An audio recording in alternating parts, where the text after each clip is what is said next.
And hi there, welcome to the live question and answer session. It is Monday, the 19th of June, 2024, for those that want to know. And we just got back from the Ancestral Health Festival, which, if we run out of questions, we will talk a little bit about. But just very briefly, Richard, did you enjoy it? Fantastic event. Yeah, really enjoyed. Super supportive. It was an event for the full weekend. I am absolutely exhausted. I've quite literally just got into the office. A drive home for me later this morning, so I stayed in the hotel a little bit later because I was absolutely exhausted. So the drive back, I arrived home around 6:30, I think, and then had a bite to eat and came straight into the office. So apologies if I am a little bit tired, but a brilliant event. Yeah, super supportive. You give a fantastic talk, which I think is one that I would like to go into during our live one day. I think that was fantastic. Yeah, really good. A good talk about vitamin D. But yeah, I enjoyed. What about you? Yeah, I enjoyed it. I feel very tired as well. There was a few things that we needed to iron out. But anyway, I enjoyed it. I did enjoy my talk, actually. I felt I didn't capture the room's imagination, and I will do that talk again at some point and probably improve it and make it a bit more snappy. Right, we've got Gillian asked a question. I can't see her in the room, but she's definitely going to watch the playback. A question for tonight. I know we've been over it before. I've got my bloods back and my cholesterol is 7.2. Is there any other blood test that I can do to check the good and bad LDL? Does the DNA test look deeper into bad and good LDL? Should I get the blood test and show it to you? Well, Gillian, the first thing I will say is there's no such thing as good and bad cholesterol. Cholesterol in LDL and cholesterol in HDL, which are the carriers for those cholesterol molecules, that is the same cholesterol. There is no such thing as good and bad cholesterol. That is just a man-made construct to identify one lipoprotein, low-density lipoprotein, that they can offer you a pharmaceutical for, even though before that they were trying to offer a pharmaceutical for HDL to raise it, but they couldn't do it. So I think the good and bad is possibly bad phrasing. There is really no convincing evidence for heart disease with high LDL. In fact, over 50% of people who die from a heart attack or a heart issue, over 50% have normal or low LDL cholesterol. I'm going to go with the terminology, even though LDL isn't cholesterol. Now, the other thing that's wrong with the bloods, for instance, is there are what's called subfractions. There are big, buoyant or fluffy and buoyant LDL particles, and there are small, oxidized, glycated LDL particles. And eating this way, and not many people talk about this, you could be increasing the, I will use the terms that you've been using, the good, fluffy, buoyant LDL cholesterol, could be raising that, and you could be decreasing the oxidized and glycated bad LDL, the smaller particles of LDL. But do you know what would happen to your LDL reading? It would go up because they are not separated in the reading. And that's one of the reasons why LDL cholesterol, as people wrongly call it, goes up, because you're producing unglycated, unoxidized LDL, which is big and fluffy. There's also another thing called Lp(a), which is just a protein. Again, it's sort of attached to LDL. And whenever you, even in the mainstream, they admit that if you look at cardiovascular risk, which is again the wrong word because it should still be incident because you can't actually prove cause and effect. But anyway, if you take Lp(a) out of the LDL calculation, which it is actually included in, then there is zero indication that you're going to get more heart disease or heart attacks or ischemia or anything to do with cardiovascular disease.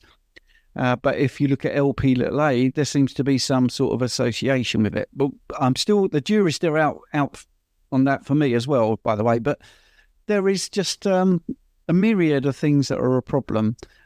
I would strongly suggest looking at videos that Richard or myself have done about cholesterol, where we've got studies and we can show you graphs and things. I'm going to let Richard answer, and in the meantime, I will get my very telling graph of mortality risk. But that's my start. Anyway, Richard, sorry, I've monopolised that a bit, but do you want to dive in, and then I might do a screen share? Yeah, fantastic answer. And no monopoly. It's a team effort. Love that. Yeah, it's while you were just saying that, I've just started to look for the clip that I did on cholesterol, which in fact was my first ever recording, by the way. It's the first thing that I ever recorded to post on YouTube, and I'm going to pop a link in there.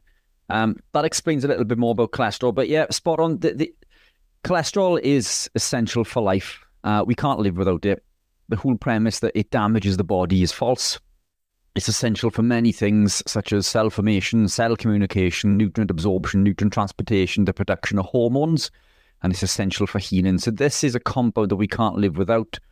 It's not the cause of cardiovascular disease. As Stephen says, when certain particles become damaged, i.e. glycated and oxidized, this is where the troubles start.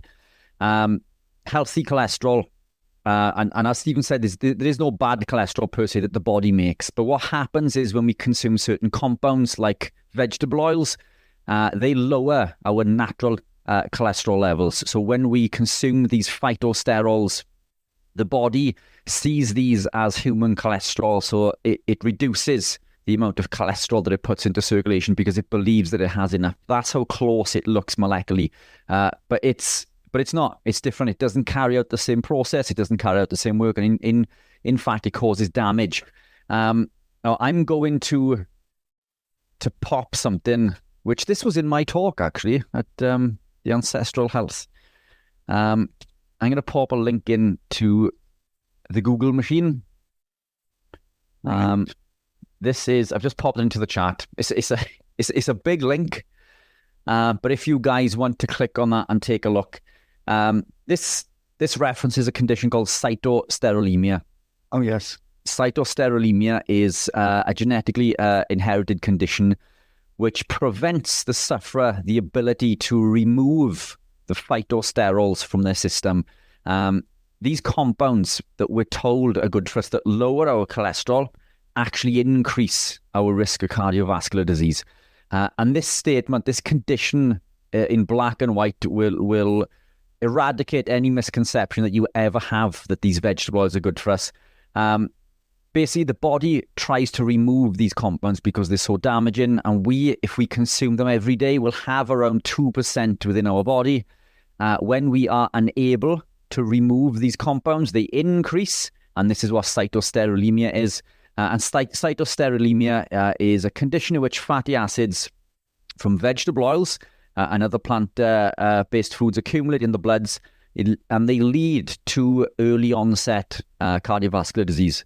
So this is without doubt, in black and white, on the Google machine, proof positive that these compounds are detrimental to our health.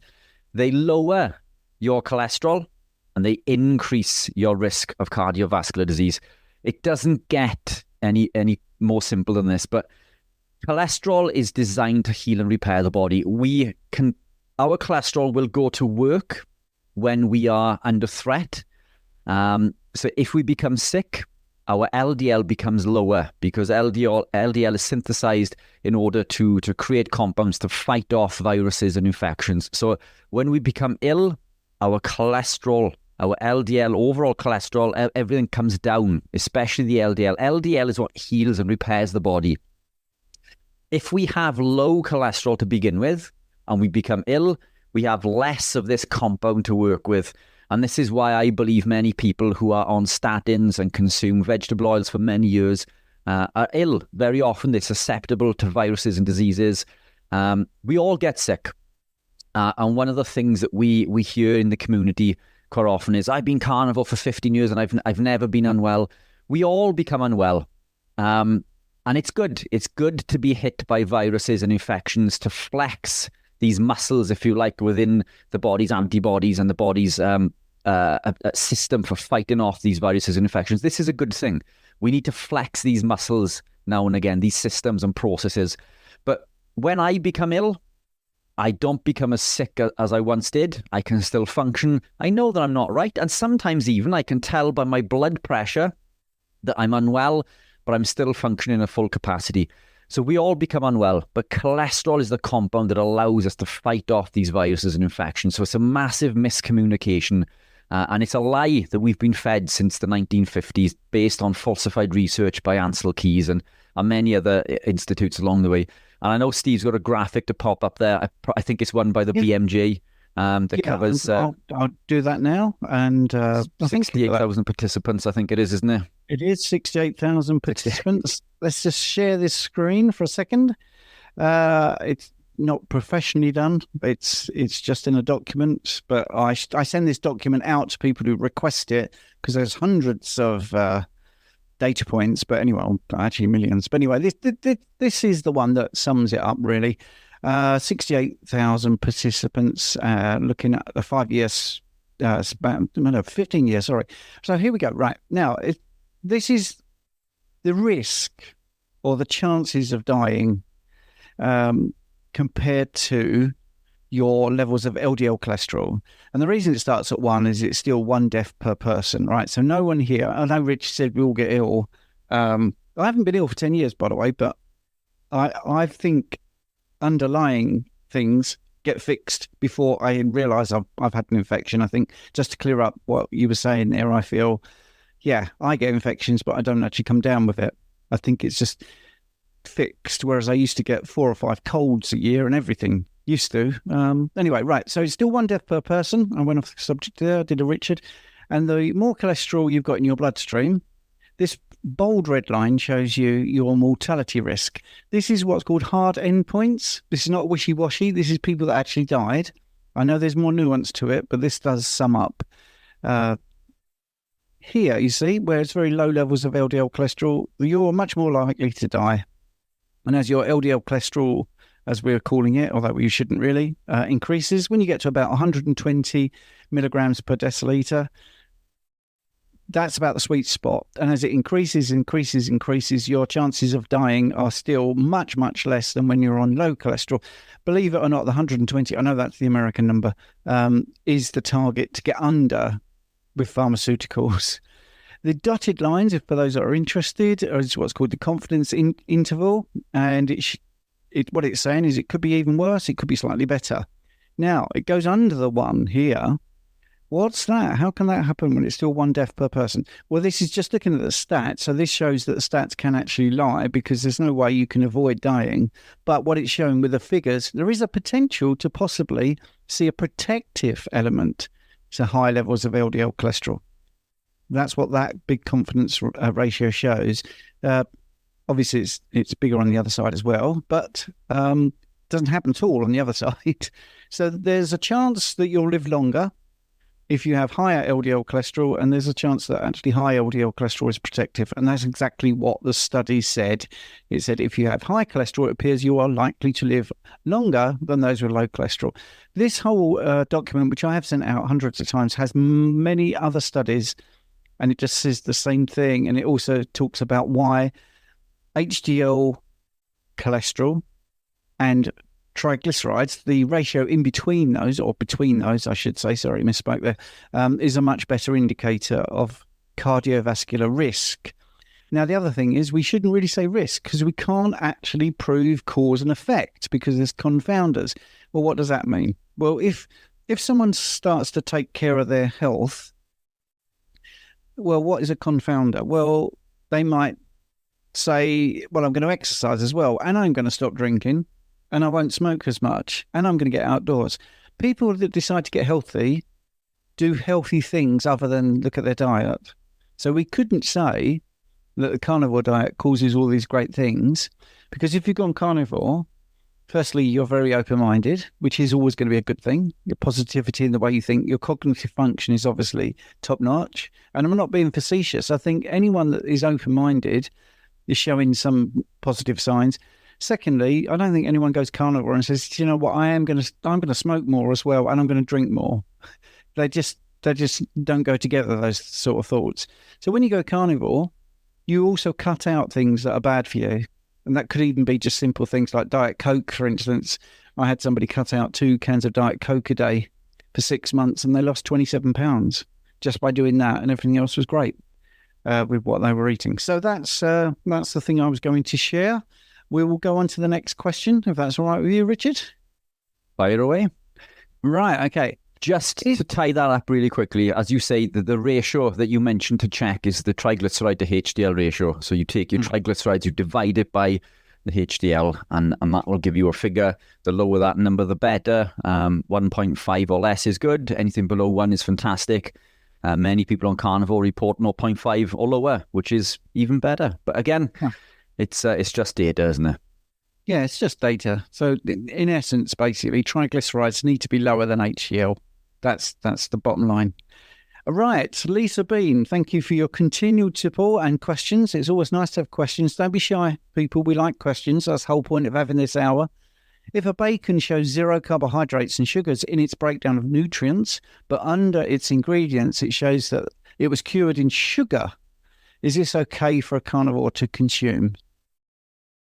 So look, everything is okay to consume in one aspect. And I say this because I think our community can become very dogmatic in regards to what keto and carnivore are. The key to this is sustainability. It's understanding that animal proteins, first and foremost, are what we have been evolutionarily adapted to consume and thrive on. And Stephen and I and various other people over this festival the weekend, it's funny because we all had different speaking points, but it all seemed to come together with the same information, which was brilliant. But first and foremost, animal proteins heal and repair the body. These make up everything that we need, every vitamin and mineral. If you're consuming animal proteins, even poor quality, you are going to be healthier than if you were consuming predominantly vegetables within your diet. And that is without question, I promise. And I even dare say even some processed meats confer more benefit than many of vegetables. But that's a talk for a different day. The deeper you go down this rabbit hole, now Stephen and I have been doing this for many years. I began low carb. I gravitated into a dirty keto lifestyle, then a standard keto, then I became strict keto. And it's taken me a long time to get to where I am now in my journey. But I didn't wake up being carnivore. I didn't wake up checking bacon for sugars. Until recently, I didn't even know that the companies would add this to the brine in order to add it as an agent to cure it. Has that prevented me? And I've eaten bacon my entire journey. Has that prevented me achieving the things that I want to? No, I'd say no. I've achieved some incredible things. Does it mean that I may have achieved them quicker? Who knows? Quite possibly. Now, what I would say is we want to predominate real food. And real food is animal proteins, ideally grass-fed, lamb and beef predominantly.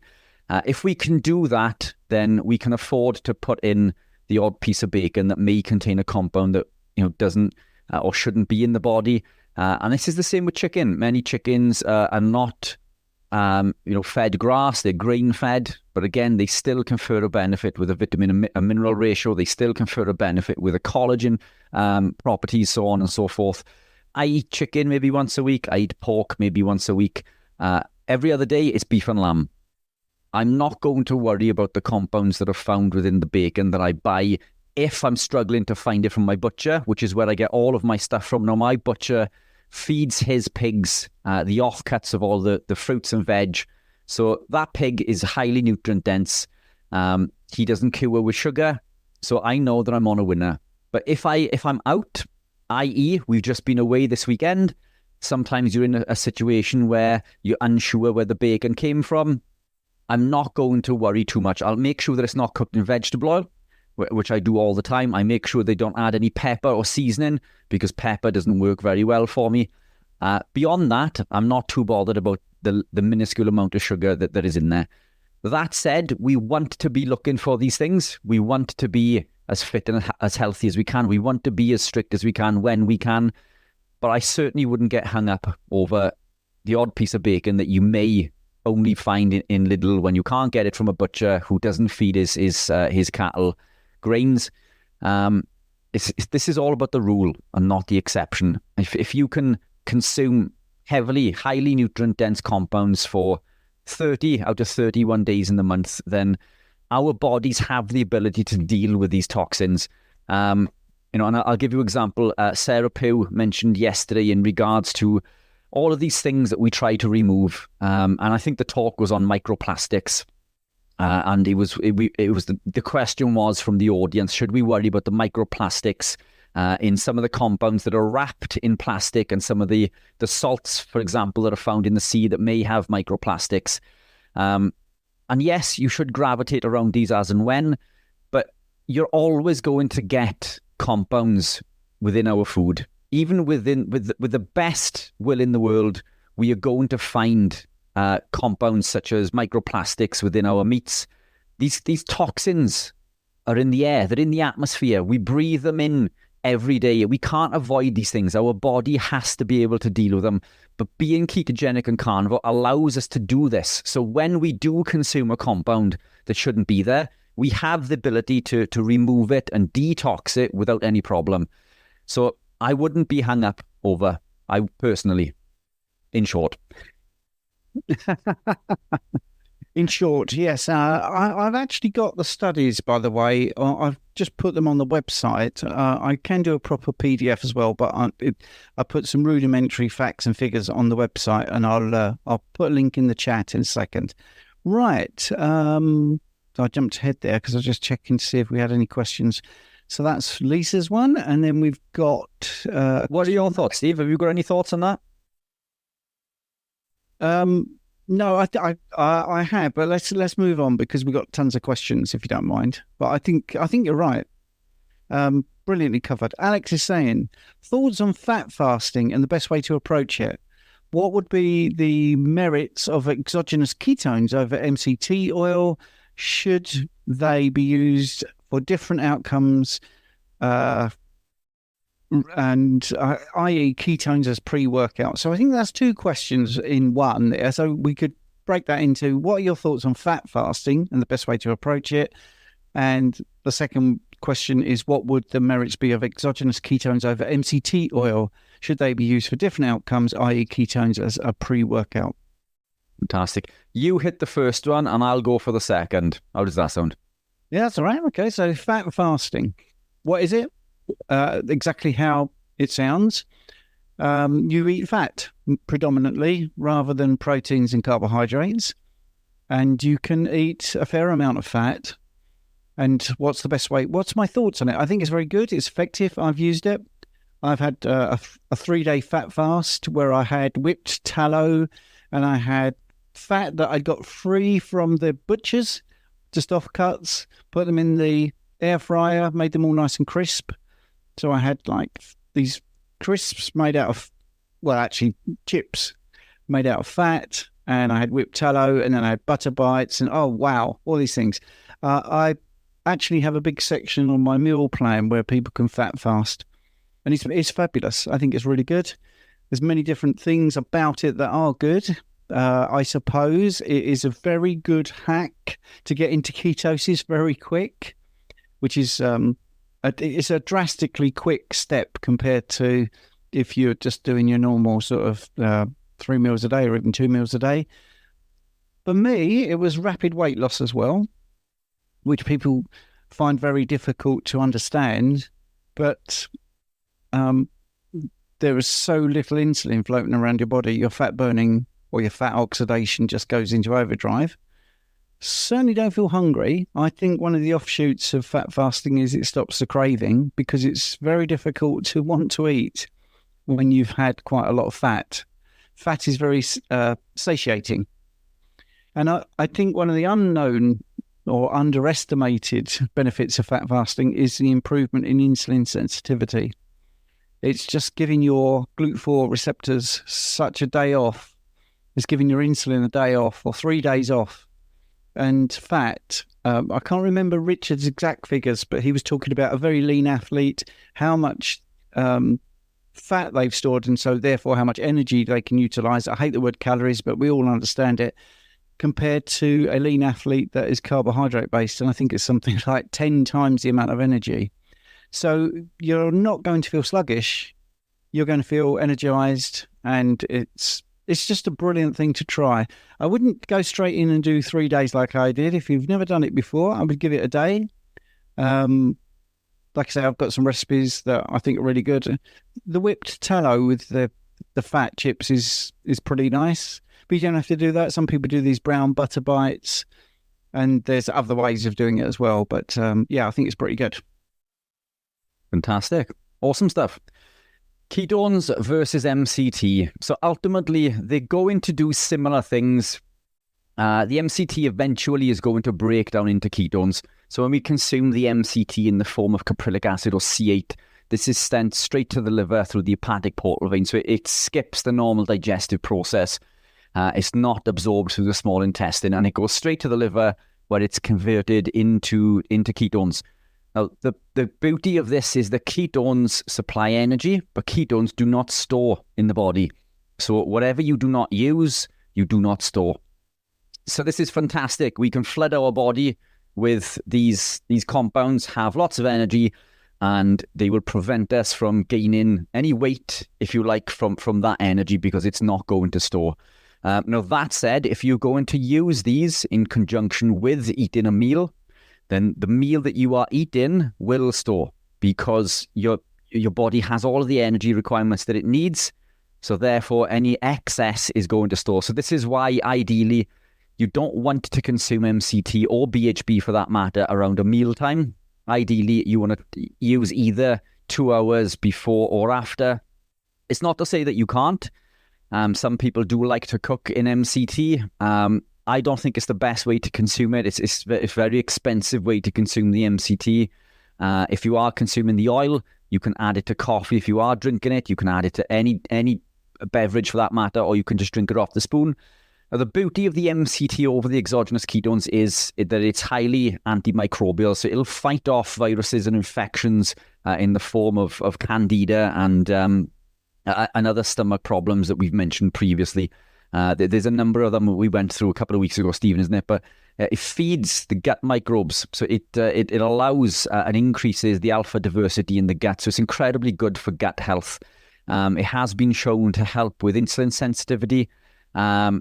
But the beauty of the ketones over this is that we don't need to go through that process at all. So the ketones will flood the body with ketones, readily available energy, and you'll get all of the benefits that you would from the MCT, as far as the anti-inflammatory benefits, the ketones supplying energy to the brain, the increase in mechanical efficiency of the heart.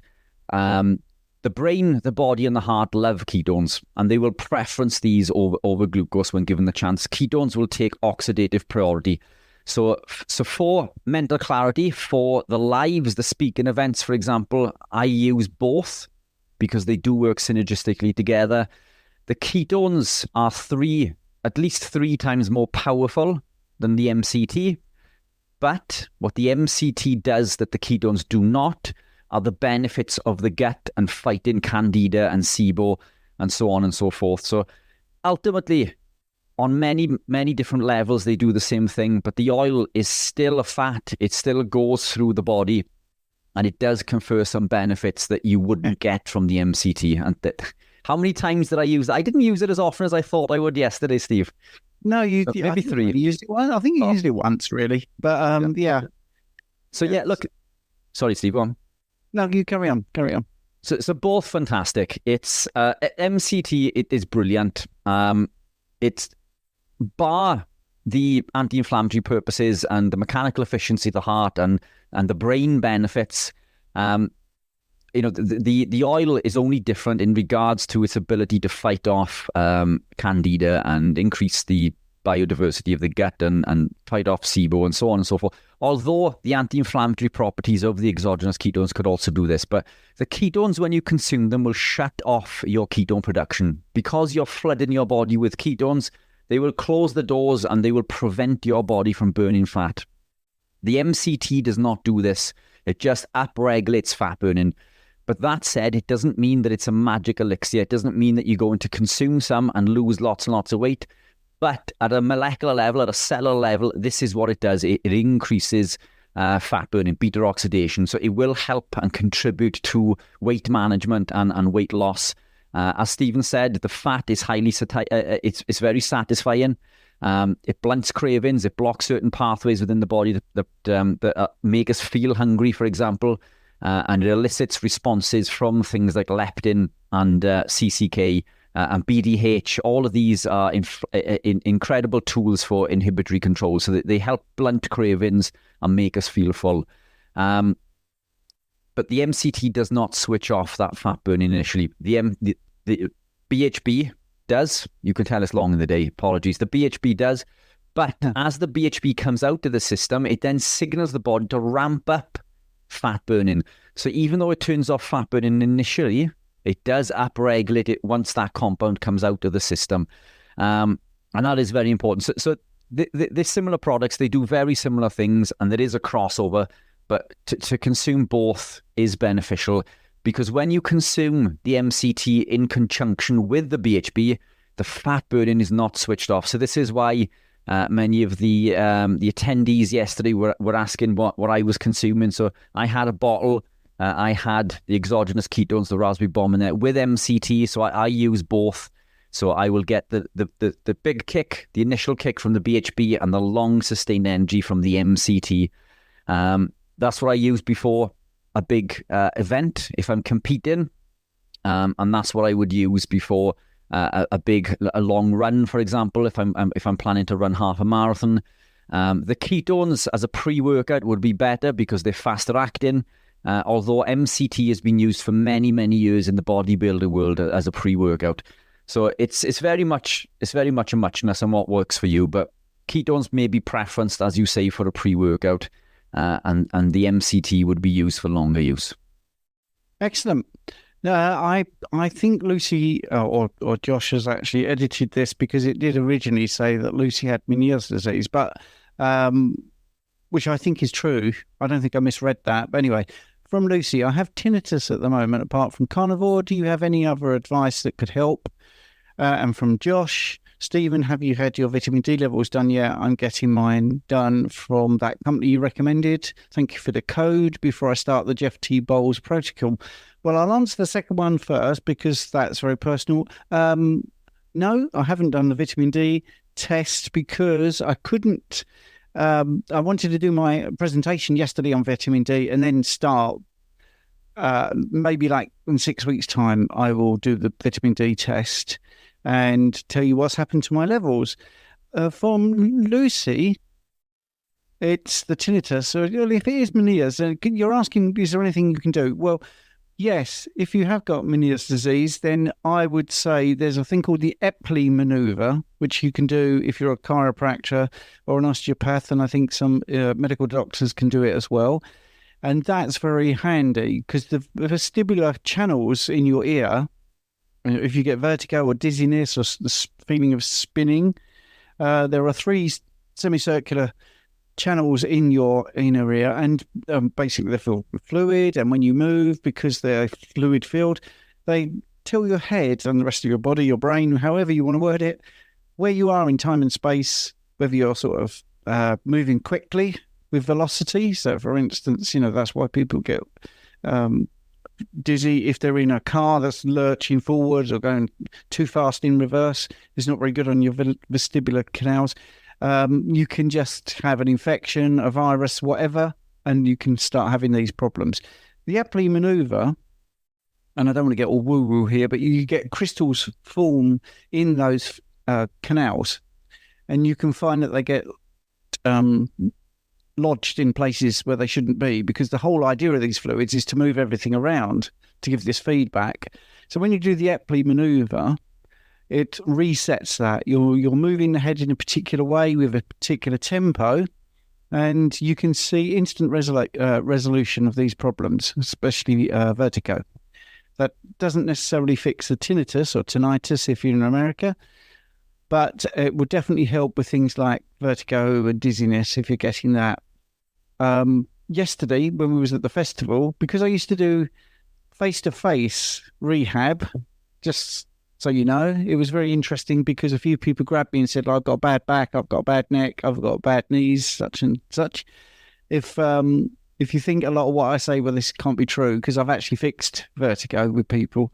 I've got a little video of a guy in tears almost, because he had this terrible back pain. He could hardly breathe. And within 5 minutes, he didn't have terrible back pain and he could breathe. And his mum even came over and shook my hand and said, I can't believe it. I can't believe it. That was in 5 minutes. And he'd been suffering for a long, long, long time.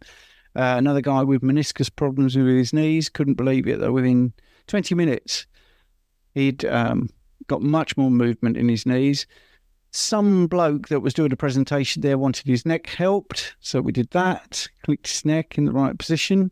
And also had a person with arthritis. Now, if you're on the audio podcast, I do apologise, because this was a visual thing. She came up and said, look at my hands, look at my hands. And she was doing a fist and then opening up her fingers and all this. And I think, oh, wow, my eyesight must be very bad. I don't know what I'm spotting here. My diagnostics are very bad, because all I can see is these really fit-looking hands. She was about 55. She was moving like this. I said, look, I'm really sorry, but I don't know what you're showing me, because they just look like normal hands to me. So if I've let you down with diagnosis, I'm really sorry. She said, no, 5 weeks ago, I could not do this. I could not do this. I nearly lost my job. And now I can move. 5 weeks of carnivore. She had completely eradicated the arthritis, or the arthritic pains, I should say, in her hands. So it was a pretty good day for fixing people. Anyway, going back, the Epley manoeuvre is something you could try.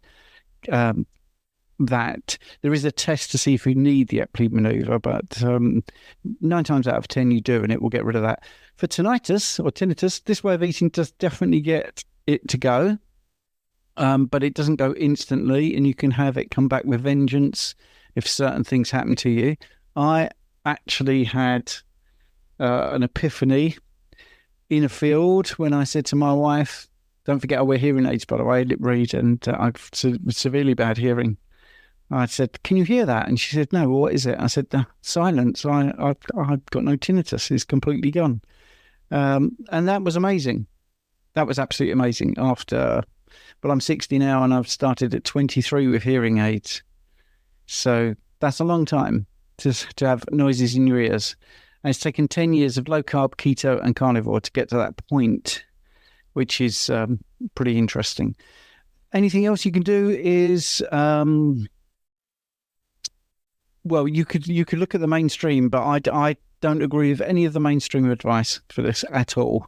So if you want the mainstream advice, just look it up on Google and you'll get some recommendations. I just think eating this way or keto is really good, keeping the inflammation down, the right level of hydration, the appropriate level of hydration, which is not drinking water. It's being properly hydrated with water, electrolytes. Take stress out of your life. That might help as well. Don't wear headphones that are wireless headphones. Try not to use your mobile phone without a cable headphone if you have to use your phone. But I would keep away from that as well. Anyway, Richard. Josh, does Lucy drink coffee? Oh, well, coffee could come out, couldn't it? Yes. Yeah. Take the coffee out. Yes. There's a mission. So give Lucy a mission. Let's take the coffee out for a week and let's see if that confers a benefit by next week. Hey. Laid on the challenge. I have just, if people can see my face and they can't on the audio, I've just realised, because when I said tinnitus can come back, when I did my experiment with the coffee, because of my knee pain from the soccer and my feet hurting and not fitting in my boots, I had a little phase of the tinnitus being really bad, and that was when I added coffee back in as the experiment. I've just realised that, because I remember saying to Jane on the sofa or on the couch, wow, my tinnitus is terrible. What's happened? And I couldn't work out what had happened, and it was coffee. That was the only thing that had changed. Wow. Anyway, that's very interesting. Well done, Josh. That's great. Let's lay that down. Mission for next week. Yeah. So people who haven't been following us or are listening to the audio for the first time, they go, what is this about coffee? But we'll try to do that when a question comes up that's relevant. Right. Someone saying, agree, Richard, about being sick. It's actually a good sign that our bodies can raise a temperature. It actually shows you have a good level of health if you can have a temperature. I have been carnival for 4 weeks, but picked up an infection last week and have been ill and spiked at 39, and I'm recovering quickly, and I was happy with that. That's a nice comment. Thank you very much. Lisa's asked, can I share a link to the LDL or the mortality study, which I've done? It's on my website, but the full studies can be gotten from giving me an email, zerocarbcoach@gmail.com, if you want the full thing, or you can just go to the website link. If you go to the website and you're on the audio, it's the ukcarnivore.com/articles, and then there's a huge list of articles.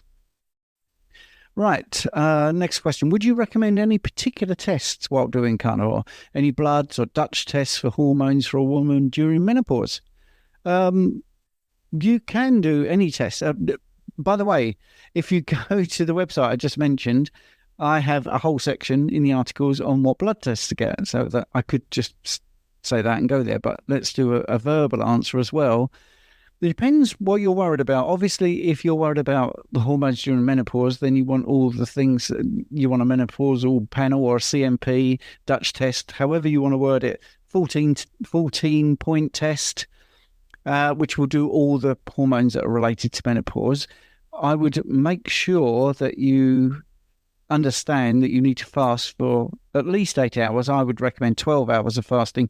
Don't even have tea or coffee, and just drink water if you have to drink anything, and don't eat anything at all. A 8 to 12 hour fast is really good.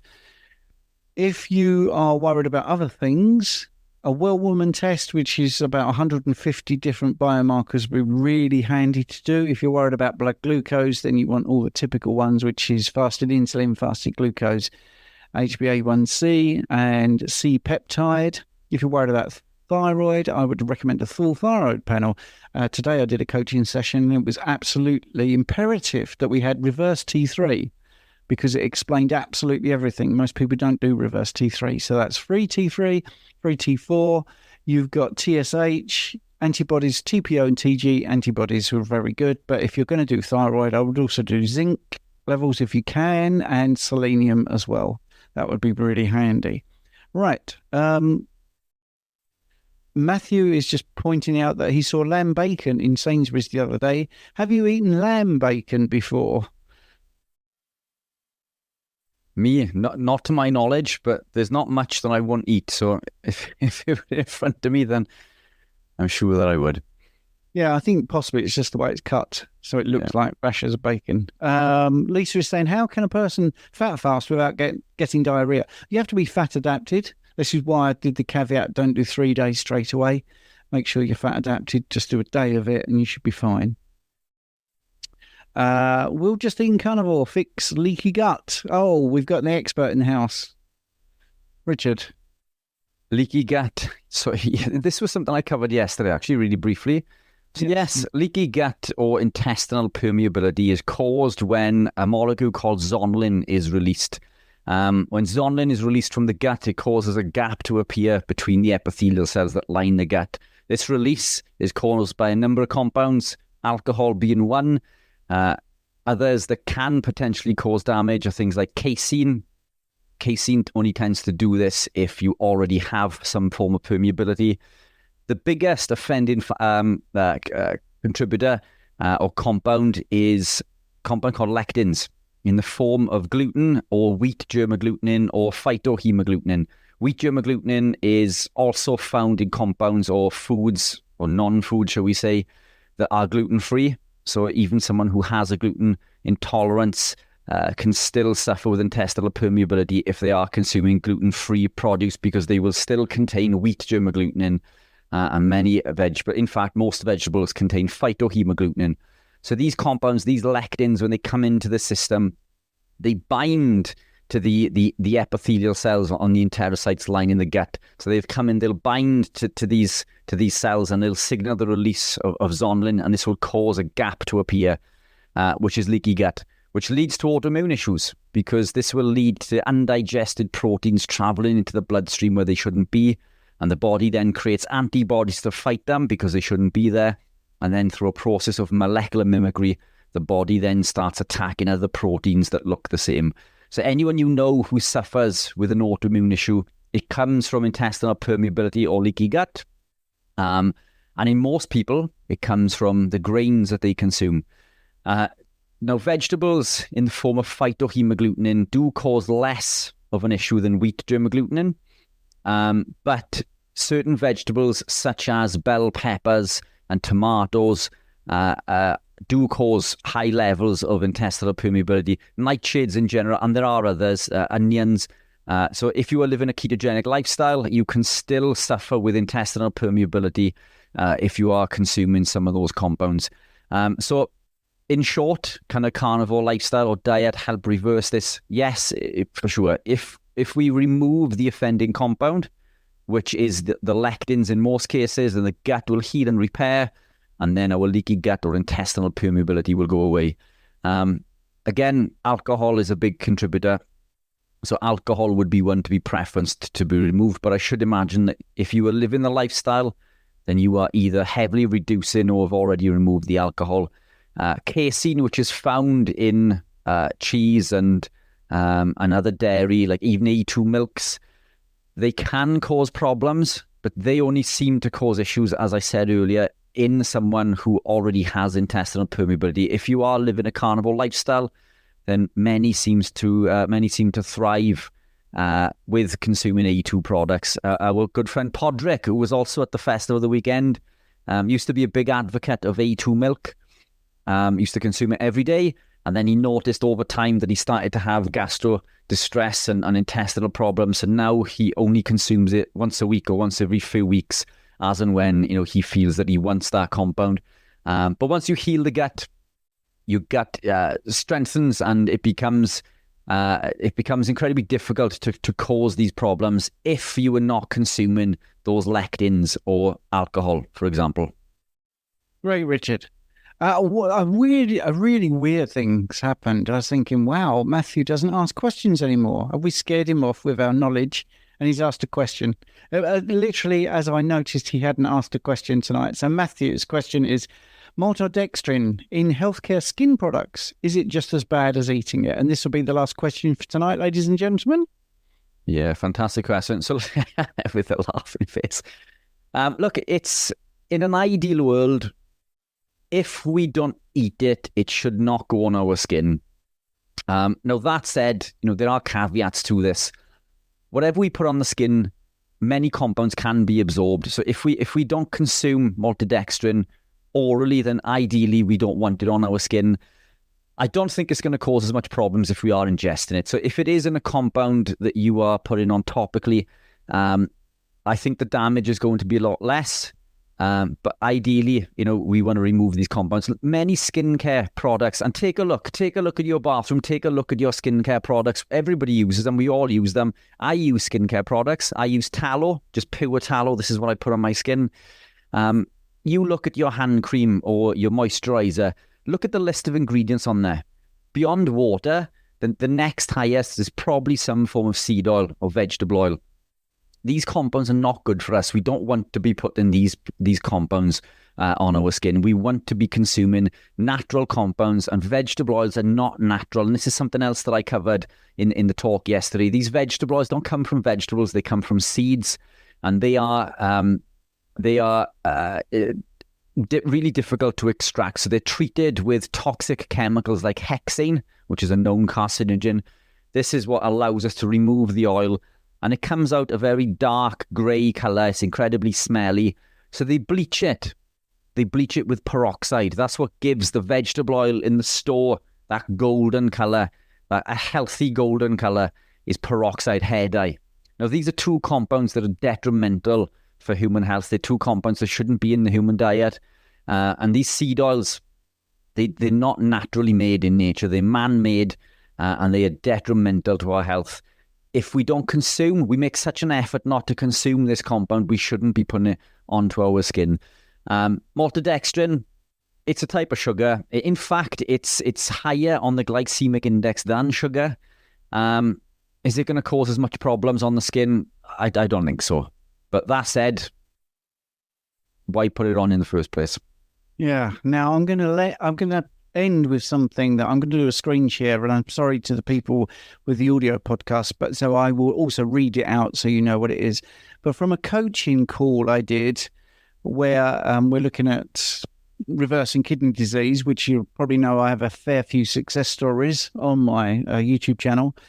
And I'm currently doing a protocol with somebody, and they were very surprised when I asked for a food diary, and they were eating really good food, but 3 times a day they had written down that they were having a milkshake, and I just assumed it was some sort of protein shake or something that they'd researched. But no, it was given to them by the hospital to help them with recovery from a kidney transplant. And what's happened since the transplant, the GFR has gone down since the transplant. Anyway, so they've been having this shake. So I'm just going to screen share the ingredients, just for those that are interested. This is the shake that they're given 3 times a day to improve their kidney health. Maltodextrin is the prime ingredient. Vegetable oil, soybean oil, palm oil, glucose syrup, skimmed cow's milk, and then we go into things like emulsifiers. Well, there you go. There's not an active ingredient there that will help your kidney. That's absolutely terrible. And I thought that was quite scary, actually. And they're really on it with most other things, but they just assumed because it was from the doctor that it would be perfect for kidney recovery. And the proof was in the pudding, so to speak, because they've only just gone into carnivore and they've had the transplant and results of the GFR for the last year. And it after the transplant, it was plus 60, and now it's something like 38 or something like that. And they just wanted to spread the word that you need to look at the ingredients of absolutely everything and don't trust people are just doing the right thing. Just make sure you do your own research, because that is a terrible list of ingredients. Emulsifiers, by the way, if you think emulsifiers are just a thing that they add, it's very anti-science, because we all know from school that fat and water do not mix. This is a compound that forces that to happen. It makes that happen. That's not going to end up well in your stomach, is it? It's not going to turn out great if you have something that is absolutely counterintuitive to what science and nature wants. That's just such an easy thing to know, that water and fat don't mix, or water and oil. That's what we used to say at school. Right. Anyway, that's an interesting hour. I hope you've enjoyed having all your questions answered. You're right. There's a few people in the chat or messaging me privately how bad that is. That list of ingredients is unbelievable. Anyway, on the audio podcast, thank you very much. Hope you've enjoyed it. You've missed all the beautiful faces that are watching us. And, myself, a glowing 60-year-old, and Richard, a sort of wonderfully healthy 40-year-old. You're just missing it all. So if you want to see the faces, then you could join the Skool community. It's just $4 a month. That's less than $1 a week. And you can come and join the lives and ask questions and meet us and put your lovely face on here as well. We don't have to. You can have the camera off if you don't want to. You can turn the visions off if you don't want to look at us too. So anyway, thanks very much for listening. Hope you enjoyed it. Thank you all. Take care. See you soon. Thank you so much for listening to my podcast. I hope you enjoyed it. Your support means the absolute world to me. And if you're enjoying this show, I've got a small favour to ask you. I'd be incredibly grateful if you would consider becoming a supporter and make a small monthly donation. Your contribution will really help to improve the show. I'll be able to improve the software, maybe put a few more episodes out, and do many things that I'm hoping to do in the future. Do them a lot quicker. So, it's a small monthly contribution. You can cancel at any time, and the link is in the show notes. Thanks very much for listening.